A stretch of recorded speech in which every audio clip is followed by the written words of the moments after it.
DRP, work on the Diamonds Freedom Road is well underway, with approximately 600 meters of road already completed.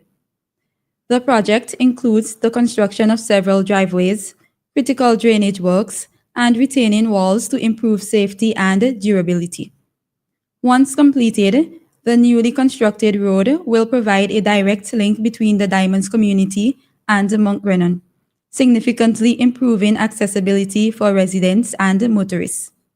Also, residents and road users in Mariaquah can soon expect a safer journey along Haksha Bank.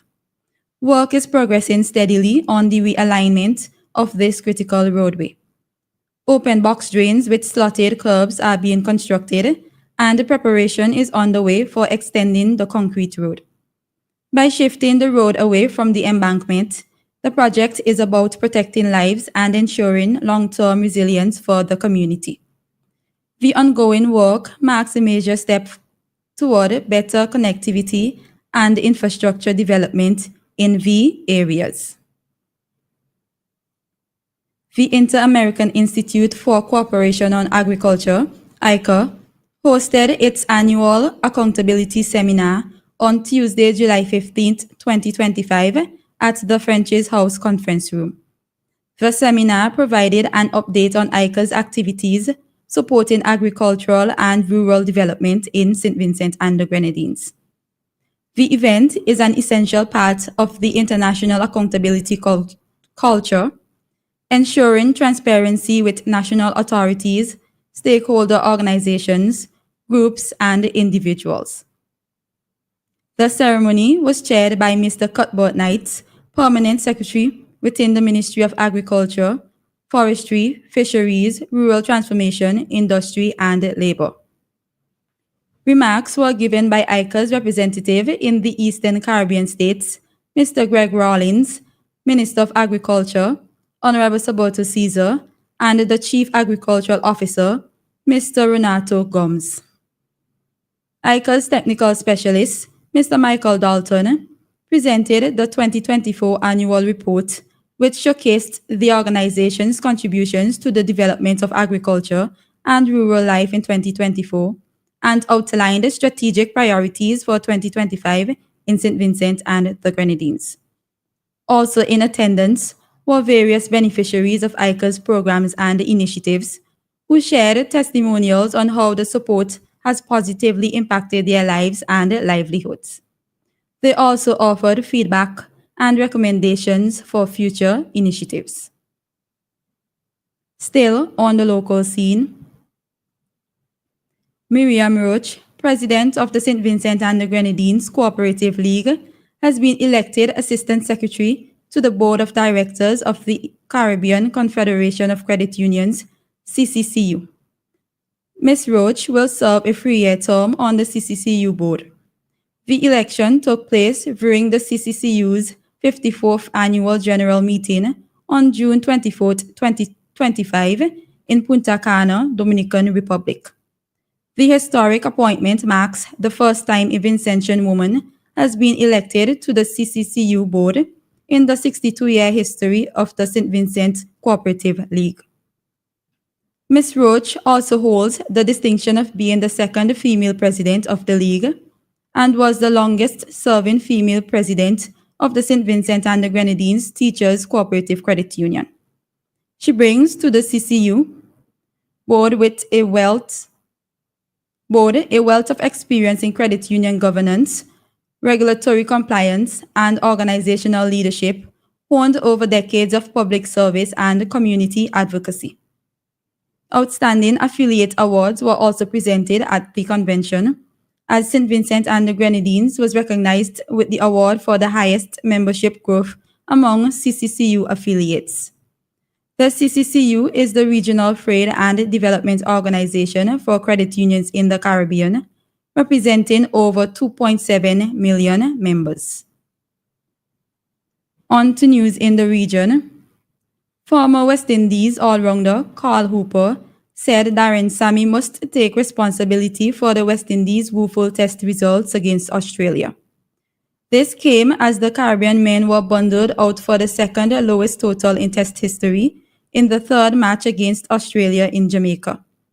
Chasing 204 for victory in the day-night test at Sabina Park, West Indies' latest lasted only 14.3 overs before being dismissed for 27 as Australia sealed a 3-0 series sweep. It was the lowest score in a test match since New Zealand managed 26 against England in 1955. 7 West Indies batters registered ducks in the innings, setting a new record for the format. Speaking on ABC Sport in Australia as a cricket expert, Hooper held nothing back and questioned whether sacking former coach Andre Kohli was the right decision. The Royal St. Lucia Police Force has confirmed that a United States citizen has been fined following the discovery of a controlled substance in his possession at the Huanara International Airport on Saturday. Michael Garare Charlemagne, 45, was fined $6,000 to be paid by Thursday for offenses related to having less than $2,000 worth of cannabis. Failure to do so will result in him spending 3 months in prison. Police said the drugs were found in his luggage during a routine security operation at the airport on Saturday, July 12th. Charlemagne was found carrying 13 vacuum-sealed packages of cannabis, pre-rolled joints, vapes, and rolling paper with a total weight of 365 grams and an estimated street value of $1,825. The American was arrested and charged the following day with 3 offenses, including possession of a controlled drug, cannabis, possession of a controlled drug with intent to supply, and the importation of a controlled drug. He was detained in police custody and later transported to the 2nd District Court at the Borderley Correctional Facility on Monday, July 14th, when he pled guilty to the charges. On the international scene, police in Thailand has arrested a woman who allegedly had sexual relations with monks and then used photographs and videos of acts to extort money from them. The woman, referred to as Miss Gulf, had sex with at least 9 monks, police said in a press conference on Tuesday. They believe she received around 385 million baht over the past 3 years. The police spokesman said investigators who searched her house found more than 80,000 photos and videos used to blackmail the monks. This scandal is the latest to rock Thailand's much revered Buddhist institution, which in recent years has been plagued with allegations of monks exchanging in sex offenses and drug trafficking. Police said the case first came to their attention in mid-June when they learned that an abbot in Bangkok had suddenly left the monkhood after being extorted by a woman. Authorities then discovered other monks had similar transferred money to Miss Gulf. She is facing multiple charges including extortion, money laundering, and receiving stolen goods. Finally, in sports, British tennis player Tara Moore has been banned for 4 years for a doping offense, despite being cleared by an independent tribunal 18 months ago. An appeal by the International Tennis Integrity Agency has been upheld by the Court of Arbitration for Sport, CAS. The 4-year ban starts immediately, but will be reduced by the 19 months Moore was provisionally suspended when the case first came to light. The 32-year-old was provisionally banned in May 2022, having tested positive for drugs at a tournament in the Colombian capital, Bogota, the previous month.